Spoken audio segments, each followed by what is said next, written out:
Good morning. I'd like to get things rolling here.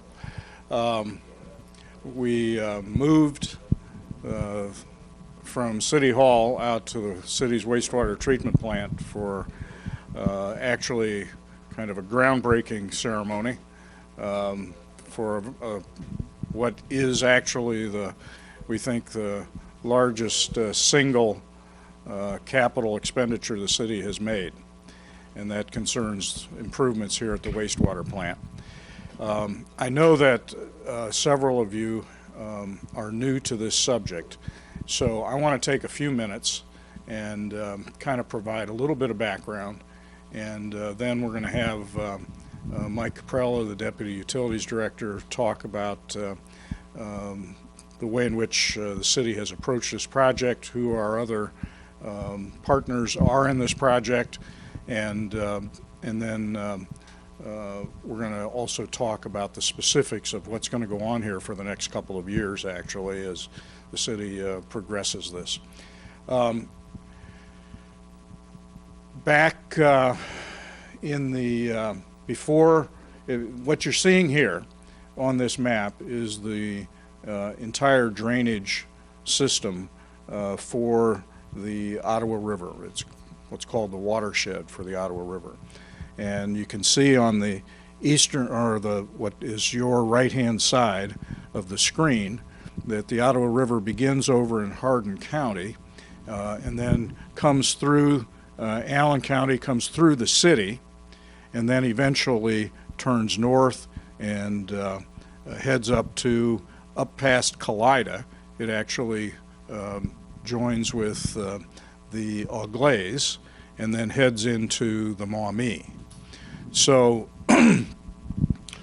this is just a picture of that drainage system. What I want to show you now is a picture of the impairment of the river before 1996.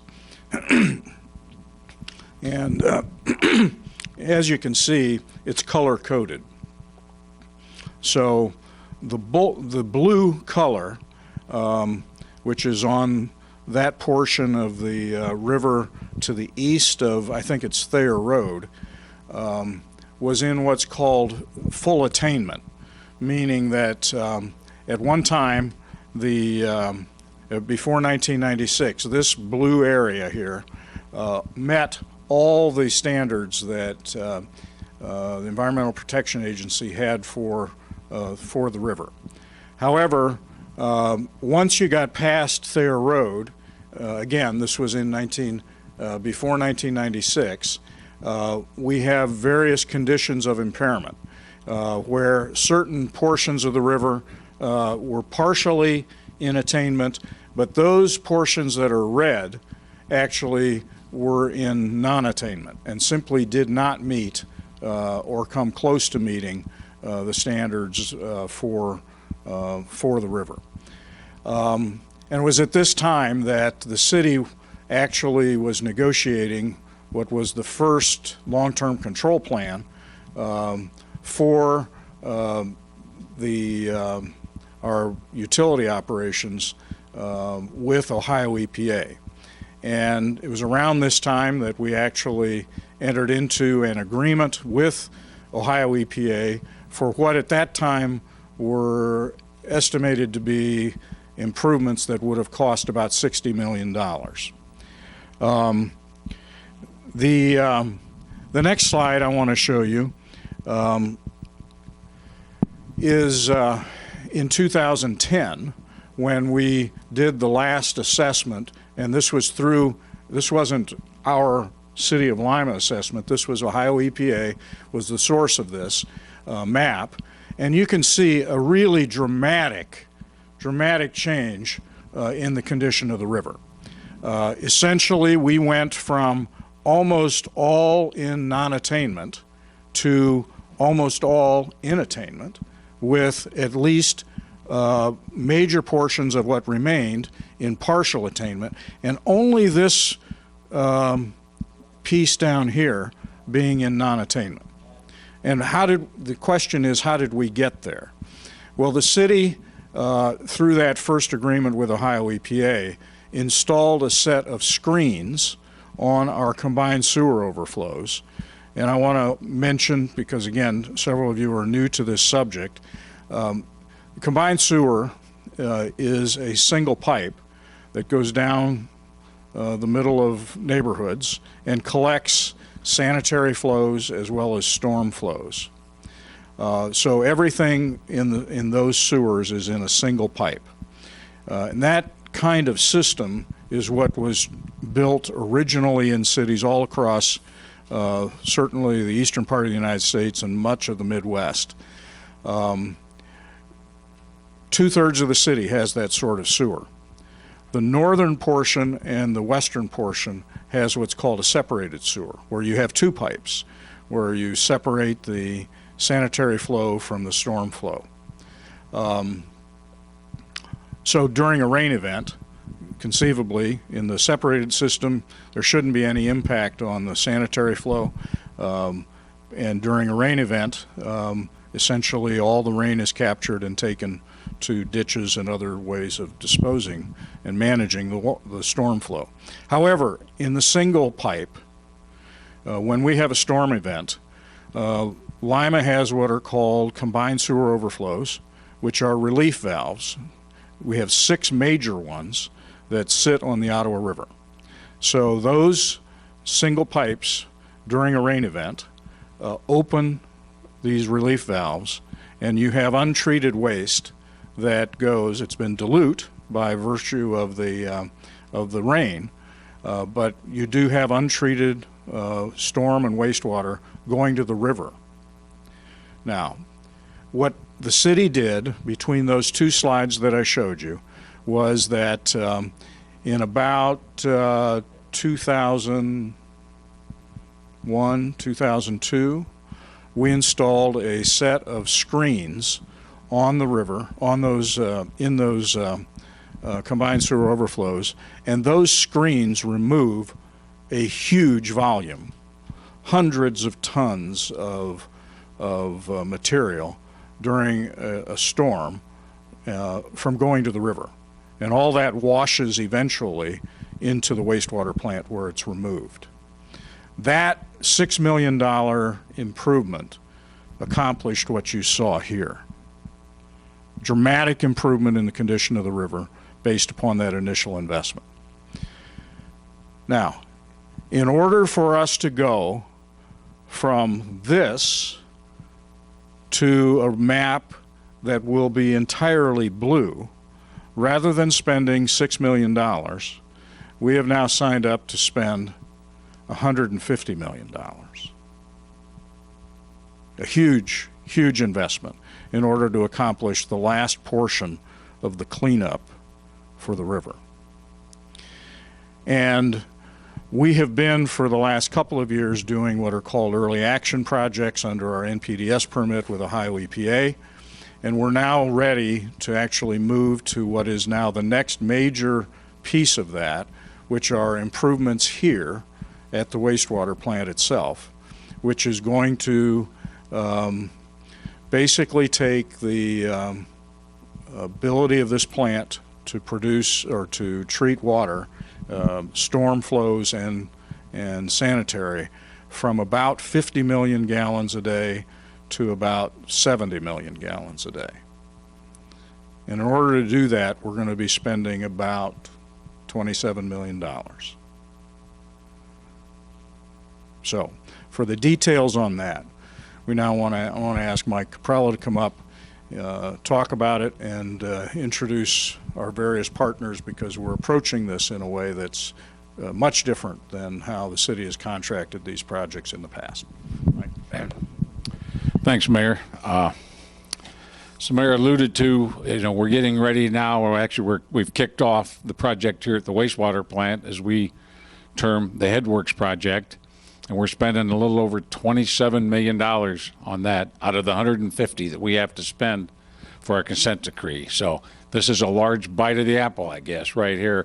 And this has been in the works now for several years, the planning and design of this Headworks project.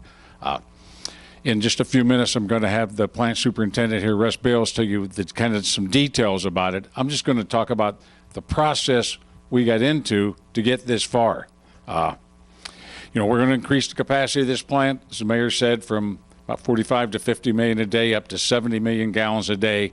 And we're going to replace some aging equipment that really needed improvement anyway, that needed replaced. So it's going to be a big project. It's going to go from now till the end of 2017. So it's a long-term project, and but the reward should be well, and we're complying with certain segments of our consent decree. We really went about this in a different way.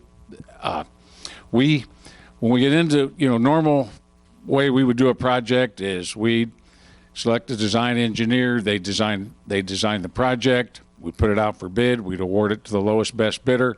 We'd start work. This one being the complex project it was, we went into something that's called construction manager at risk. And early in the project, we have our same design engineer. They did the plans up to about, 60, 70%, Steve. And at that point, we went through a process, and we hired a construction manager to work with the city and the design engineer to improve on the plans from the 70% to 100% and look at things, area by area of the project to make it, I guess, the construction part and the sequencing of the construction flow a little bit better. And we looked at value-added things that we went through that the team, and the team has met now for better part of a year to get where we're at today, where we've actually awarded contracts and have started work.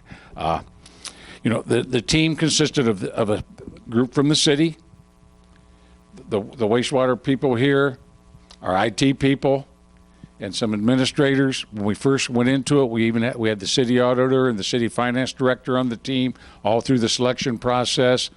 And then we selected a construction manager and our design engineer. And, with us today we have, and I'm just going to point them out, briefly, our design engineers, Jones and Henry Engineers out of Toledo. Steve Wertelman and Brad Lowry are both here. From there, well, put up them hands, guys. You see Brad back there, Brad looks a lot like me, right, Brad? So, yeah.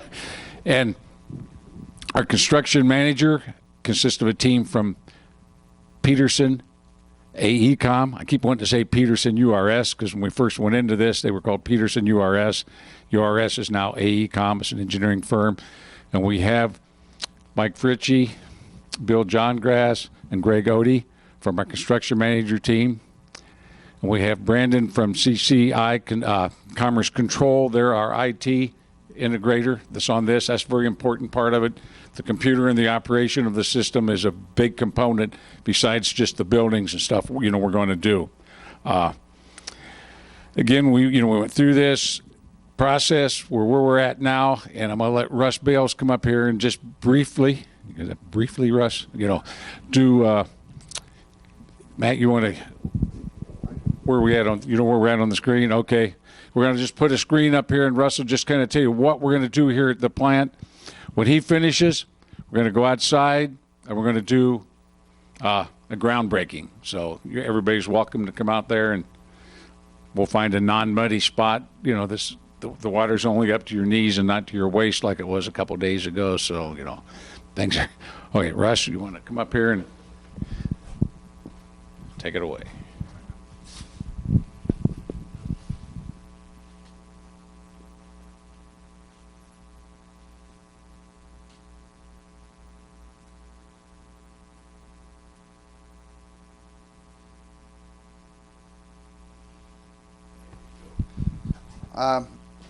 This diagram here is an overview of the plant, and some of the major areas, as Mike and the mayor alluded to, is we are going to go from about 50 million to 70 million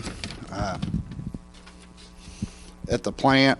And to accomplish them goals, we have several different things we have to do. We had to do some major headworks improvements, and what I mean by headworks is screening. We had to add on to the screen building and add screens.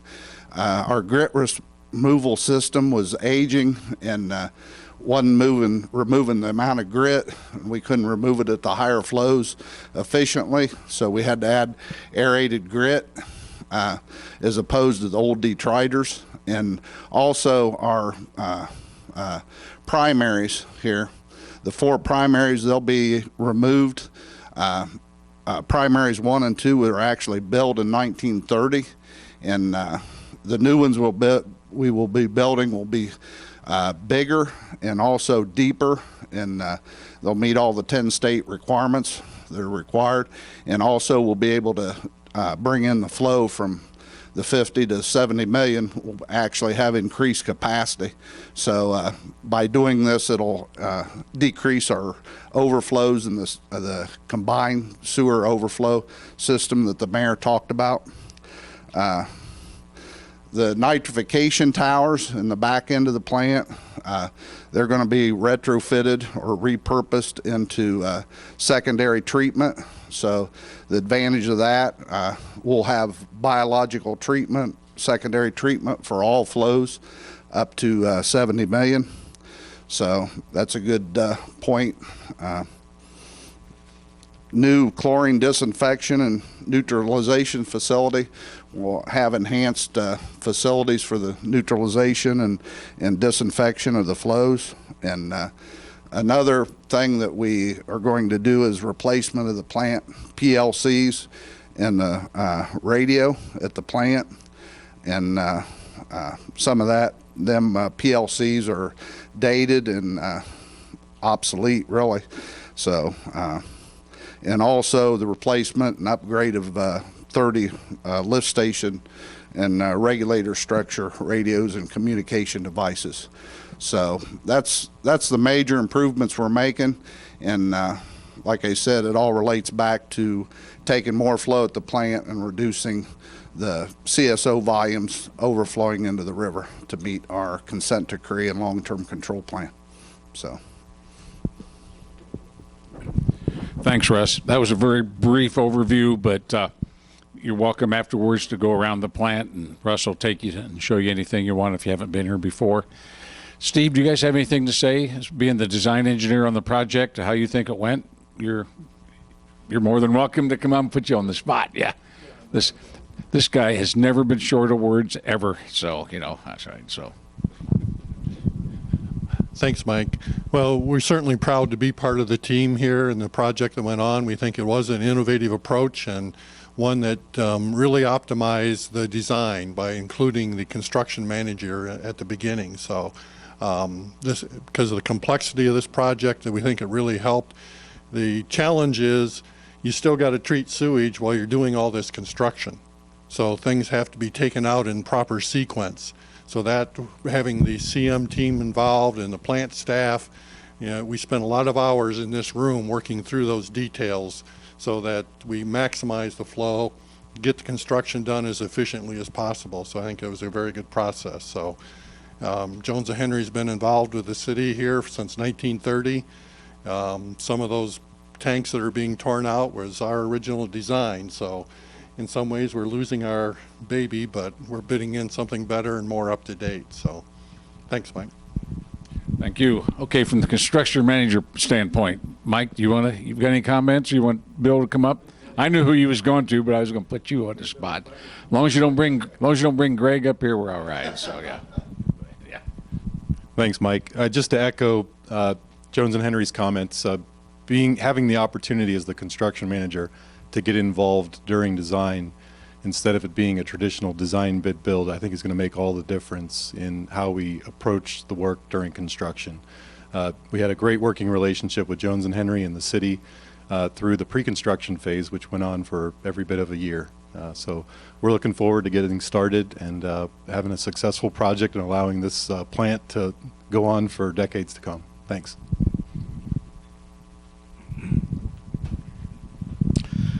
Thank you. I want to make a couple of comments for, I guess, the purposes of the general public. Most people don't know this plant is here, and yet this facility is actually our community's one of two investments in the public health of our community and the environment that we absolutely should appreciate. One is on the northeast side of town, and that's our drinking water facility, where we now have a really state-of-the-art granular activated carbon system that produces a superior quality of water, and in fact anticipates some of the problems that have been occurring in Lake Erie with algae. The fact is that we've invested in systems there that now prevent that from having any sort of impact on the drinking water customers that the city has. And we should be proud of the investment that's been made, the quality of the work that's been done there, and the fact is that this truly is an investment in the health and well-being of our community. And again, we should be proud. Secondly, is this plant. As a layperson, I'm not an engineer. I don't come to this with any previous appreciation, but when you walk into this facility, on the one end there is tens of millions of gallons of untreated wastewater, and all of us can understand by simply looking in the toilet what it is that's coming through these pipes every day continuously in huge volumes. And as was just described with a fair amount of technical words, what first happens is that water is screened, material is taken out, it then goes through a set of really huge pools and vats where it's treated with biological process, and by the time it goes through this entire facility and comes out the other end, it's almost, it's improved. The quality of that water that comes out of this plant is better than the receiving stream. Not quite drinking water quality, but it could be with more treatment. And in fact, in some communities, particularly in California right now in the Southwest, it's exactly what they're doing. They're attaching additional treatment on the end of that treatment process, and they are they're treating it some more and backflowing it to their drinking water. And that's going to probably become the norm, certainly in the Southwest and the other parts of the country. So this is a natural resource that we have that we're taking care of with the investment that the city's making.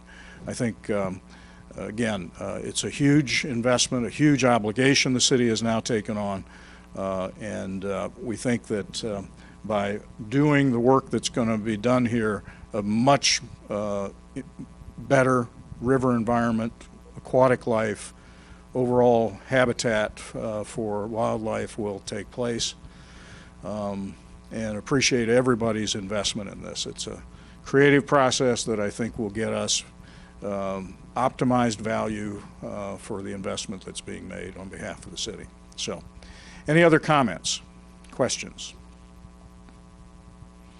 Very good. I think we're going to step out now, do this groundbreaking, and then the media, if you'd like to see any portions of these facilities, you're welcome to walk around with staff, and they'll talk to you about what you see. And if you're here in 2 years, you'll be able to come back and also take a look at the improvements that have been made at that point. So thank you all. Appreciate your time today. We'll need hard hat. Hold on, gentlemen. Okay. Very good, yeah. We're off and running. Right. Keep digging. Well, pick that shovel up again. We're not doing any more of your work, Richie. This is the most work you've done. I can't lift it. This could ruin my reputation. I know, that's the most work you've done in a day. Right. They didn't have a left-handed shovel.